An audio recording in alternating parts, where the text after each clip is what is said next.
வணக்கம். நான் உங்க friend Jaya Srinivasan. Welcome to veggies recipe.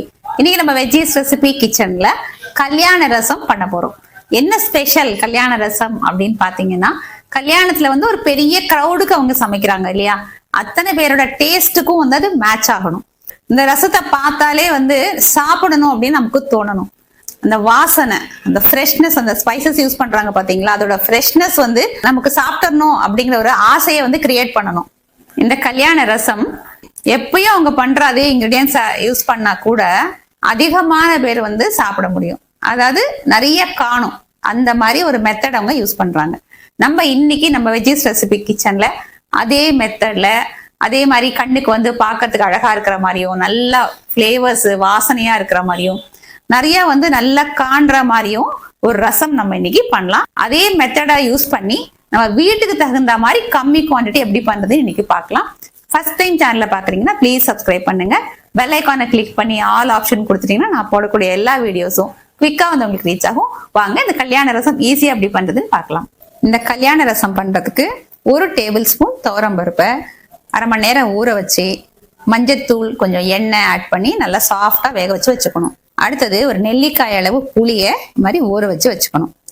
இதுக்கு வந்து 3 தக்காளி எடுத்துட்டு இருக்கேன். 2 தக்காளியை பேஸ்ட் பண்ணிக்கணும், 1 தக்காளியை கட் பண்ணி வச்சுக்கணும். இந்த கல்யாண ரசத்தோட ஸ்பெஷாலிட்டியே வந்து ரசப்பொடி தான். அதை ஃப்ரெஷ்ஷா ப்ரிப்பேர் பண்ணி நம்ம யூஸ் பண்ண போறோம். அதுக்கான சாமான்லாம் நான் எடுத்து வச்சிருக்கேன். வாங்க ஃபர்ஸ்ட் இந்த ரசப்பொடியை நம்ம ப்ரிப்பேர் பண்ணிடலாம். ஸ்டவ்ல ஒரு கடாய் வச்சிருக்கேன். இதுல 1 டீஸ்பூன் நெய் ஆட் பண்ணிக்கலாம். நெய் சூடானதும் ஒரு சின்ன பீஸ் பெருங்காயம் ஆட் பண்ணிக்கலாம். பெருங்காயம் நல்லா பொரியணும். பெருங்காயம் நல்லா பொரிஞ்சதும் 2 மிளகாய் வத்தல், 1 டீஸ்பூன் துவரம்பருப்பு, 1 டீஸ்பூன் மிளகு. இந்த பருப்பெல்லாம் நல்லா செவந்து வர்ற வரைக்கும் நல்லா வறுத்துக்கலாம். துவரம்பருப்பு லேசா செவக்க ஆரம்பிச்சாச்சு பாத்தீங்களா. இப்போ 1 டேபிள் ஸ்பூன் மல்லி ஆட் பண்ணிக்கலாம். இதையும் நல்லா வறுத்துக்கலாம். இது லேட்டா போட்டோம்னா ரசத்துல இந்த மல்லியோட வாசம் ரொம்ப நல்லா இருக்கும். மல்லியும் நல்லா ஃப்ரை ஆயாச்சு. இப்போ ஸ்டவ் ஆஃப் பண்ணிட்டு 1 டீஸ்பூன் ஜீரகம் ஆட் பண்ணிக்கலாம். இதை நல்லா மிக்ஸ் பண்ணிடுவோம். ஜீரகம் வந்து ஸ்டவ் ஆஃப் பண்ணிட்டு தான் போடணும், இல்லைன்னா வந்து அது கொஞ்சம் தீய ஆரம்பிச்சிடும். இந்த நல்ல ஒரு வாசனை இருக்கும் பாத்தீங்களா ஜீரகத்துக்கு, அது போயிடும். இப்போ இது நல்லா சூடு ஆறட்டும். நம்ம மிக்ஸி ஜார்ல போட்டு நல்ல கோர்ஸ் பவுடரா நம்ம அரைச்சி எடுத்துக்கலாம். ரசம் பண்றதுக்கான ஒரு பாத்திரம் எடுத்துக்கிட்டு இருக்கேன். இதுல வந்து ரசம் பண்ணோம்னா ஒரு 4-5 பேர் தாராளமா சாப்பிடலாம்.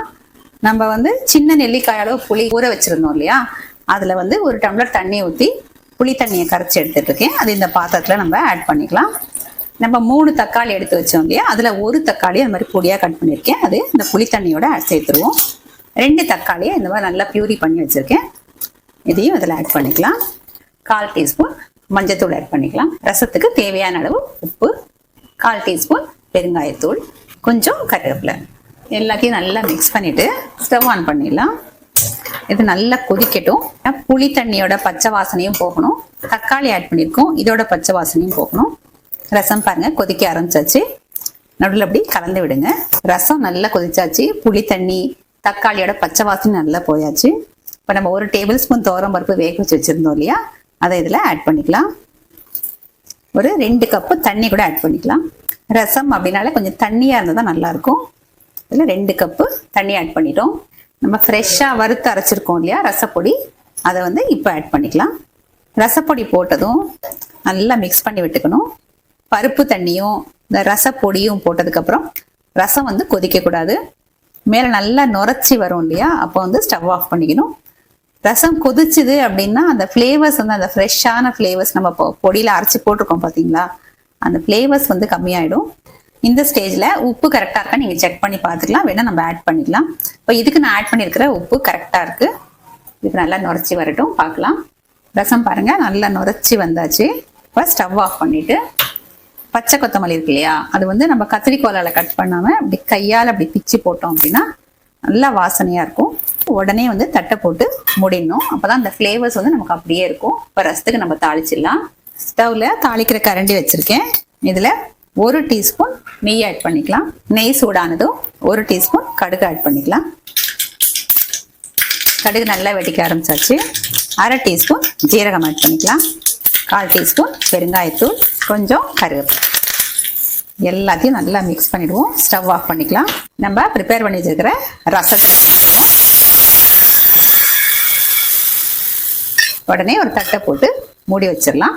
ஒரு 5 நிமிஷம் கழிச்சு நம்ம சர்வ் பண்ணிக்கலாம். அப்ப நம்ம தாளிச்ச வாசம் எல்லாமே அதுல அப்படியே இருக்கும்.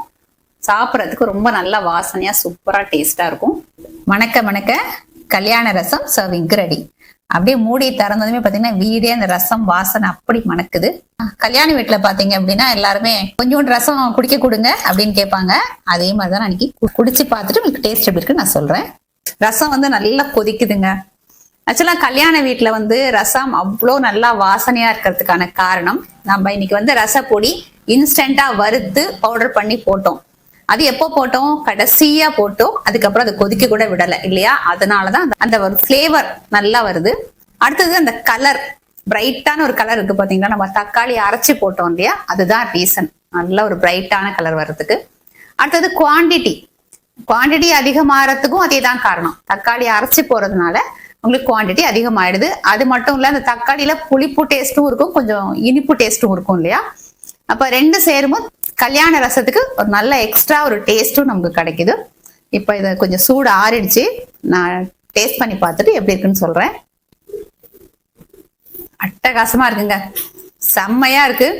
சாதத்துல பிசைஞ்சு சாப்பிட்டாலும் சூப்பரா இருக்கும், அப்படியே குடிச்சா கூட ரொம்ப நல்லா இருக்கு. இதனாலதான் கல்யாணத்துக்கு வர நிறைய பேர் வந்து கொஞ்சம் ரசம் குடிக்கிறதுக்கு கொடுங்கன்னு கேக்குறாங்க. நீங்களும் இதே மெத்தட்ல இதே மாதிரி ட்ரை பண்ணி பார்த்துட்டு எப்படி வந்தது எனக்கு கமெண்ட்ல சொல்லுங்க. லைக் பண்ணுங்க, உங்க ஃப்ரெண்ட்ஸ் அண்ட் ஃபேமிலியோட ஷேர் பண்ணுங்க. புது ரெசிபியோட நாளைக்கு நான் உங்களை மீட் பண்றேன். தேங்க்ஸ் ஃபார் வாட்சிங்.